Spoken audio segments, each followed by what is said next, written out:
Hello everybody, welcome back to the channel. Tonight I am getting started on the Tamiya Rising TIE Fighter. Pilot's there, ready to go. We're going to do this as a step-by-step, similar to the way I did the Midnight Pumpkin. I'll build a bit, then I'll show you what I've done, I'll build a bit more, show you what I've done, and so on and so forth until we get this thing built up.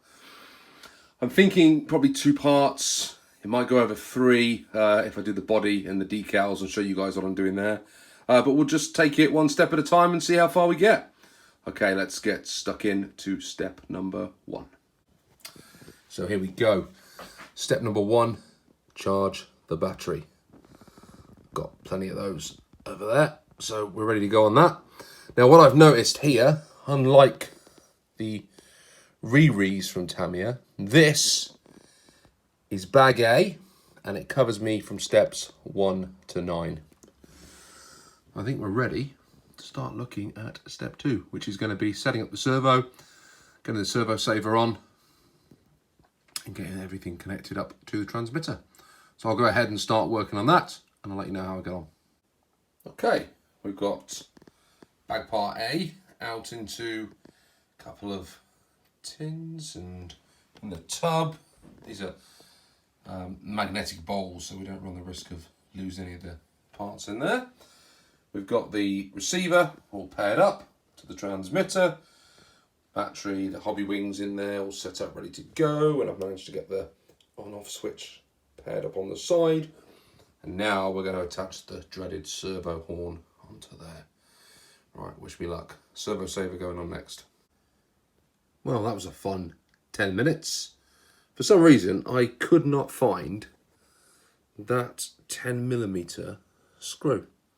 Found it eventually, but it took me blooming ages. So we finally got that set up. It is, I think, about as straight as I'm going to get it, if you can see from the top there. So step 2 is done. Electronics are all set up. We're now on to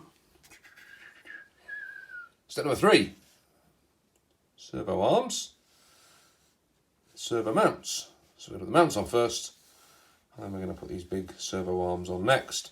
As you can see, I'm already a little concerned about how sloppy this steering is going to be with these little arms poking through the servo saver there. But hey, we're going to build this thing as it comes out the kit. Right, on to the next step. Well, there we go, all the parts laid out. I think what confused me is there are so many of these 3x8mm tapping screws up there in the bowl that I couldn't work out that I had to go with the 10 over there. We got there in the end. Right, I'm going to get these on and we'll take a look at that servo all mounted up in a moment. Here we go. What I like about these Tamiya kits, certainly these ones that are aimed for novices like me, is that there are lots of handy diagrams where you can check your measurements. So I've screwed the ball cup on the end of there, and I've just made sure that that all fits nicely. 52mm, there we go. Just playing around with my new bit of kit. 52.1mm according to this, but I bet you there's a little bit of tolerance in that. So I've never used these before, never had to really, because I've always had the diagrams in the kit that I've got, but I thought this might help me when it comes to some of the more complex kits that we'll be building in the future. There we go. Servo is set up and ready to roll. So on to step 4, just starting to build up the bathtub. So here we go, we've got the bathtub up and ready. And we've got all the parts laid out in front of us. To be careful, you make sure you cut the right bits off the right trees. And I always find having a pair of little clippers really helps getting a good cut. It minimises the amount of filing you've got to do when you cut these things off the part trees. You don't want any sharp edges knocking around. Right, I'm going to go ahead and follow the instructions here and get this all, move out of the way. Get this all assembled up, and we'll take up that finished bathtub with these pieces on in a moment. There we go. Far more complicated than that needed to be, but we've got it all set up. And at the back, I'll turn this over. Got some little just some little brackets there that the battery cover will attach to. Just make sure you get those in the right way. I don't know if you can see that if I just focus in. Make sure you get the holes the right way there. It's easy to put them in the wrong way. And also make sure with these front bits here, these where the suspension is going to mount to, just make sure you get those facing the right way. There's a little groove you can see there, and that suspension bracket just attaches into that little groove, so you make sure you get it the right way. Right, on step number 5. Let's see what we've got going.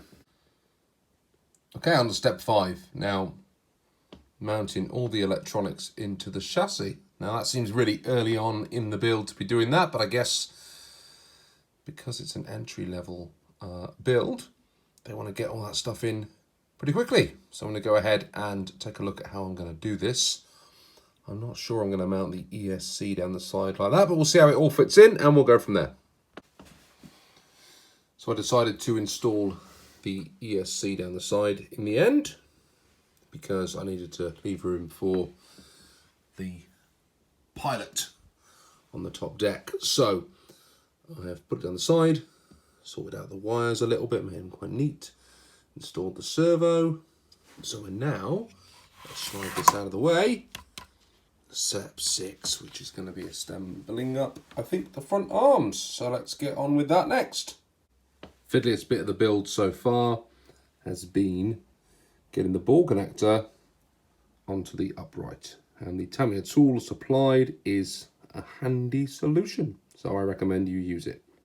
Don't forget to put a nice little coat of grease onto these screw pins before you put them onto the uprights. There we go, front arms assembled.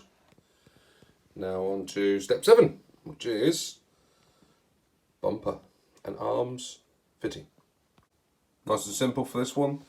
The arms are going to go into those holes there, similar to the lunchbox and the Midnight Pumpkin. Then we're going to put that brace over the top, then attach the bumper to the front. 6 self-tapping screws, and that's it. Let's get on with it. And go, bumper, front end arms are on.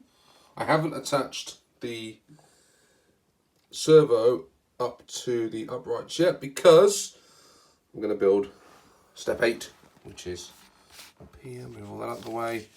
Going to build up some of the dampers and then mount those up and then connect the ball cups up. Look, so following the instructions, one thing at a time. So step 8 now. Let's assemble some dampers. Okay, I've got all the parts out for the dampers. They seem to be fairly straightforward. Only thing to note, a little bit of grease that's got to go on those screws there. And then it's just a case of assembling each one up. So we're going to make 2 of them. So I'm going to crack on with that and show you what they look like when they're finished. And all in the aid of science, as my friend Adam says, we have assembled some coil spring shocks or dampers. So the next thing to do is to get those mounted up. Oh, I keep leaving everything on front of the manual, on front of the buggy. So I'm going to do that now. And then we finished bag A. And the next thing we'll do is bag B. But that might be for part 2. There we go, guys. Part bag A is done. We've got these nice pogo-y springs on. Look at that. The way that front top mount moves around, and yeah, it's on. There we go. Got the electronics in, got the bumper mounted. So on to part bag B, which I believe is going to be assembling the gearbox. Now what you find with a lot of Tamiya kits is you assemble the gearbox first. So if anything, this one's slightly back to front, but I'm assuming that's aimed at the novices and how we're going to learn to use these kits. So we sort of do these bits first and they're a little bit easier, get you going, and then we build the gearbox, get covered in grease at the back, and do that last. So we're on to bag B. That's going to be in part 2, and I hope you enjoy. Thanks ever so much, guys, and if you've enjoyed the content, as always, please subscribe, and just so I don't ever forget, thanks to the RC Elf who donated this model to the channel. and it's going to give us lots of interesting content as we get back out into the spring to see how this thing evolves over time. Cheers guys, see you in the next one.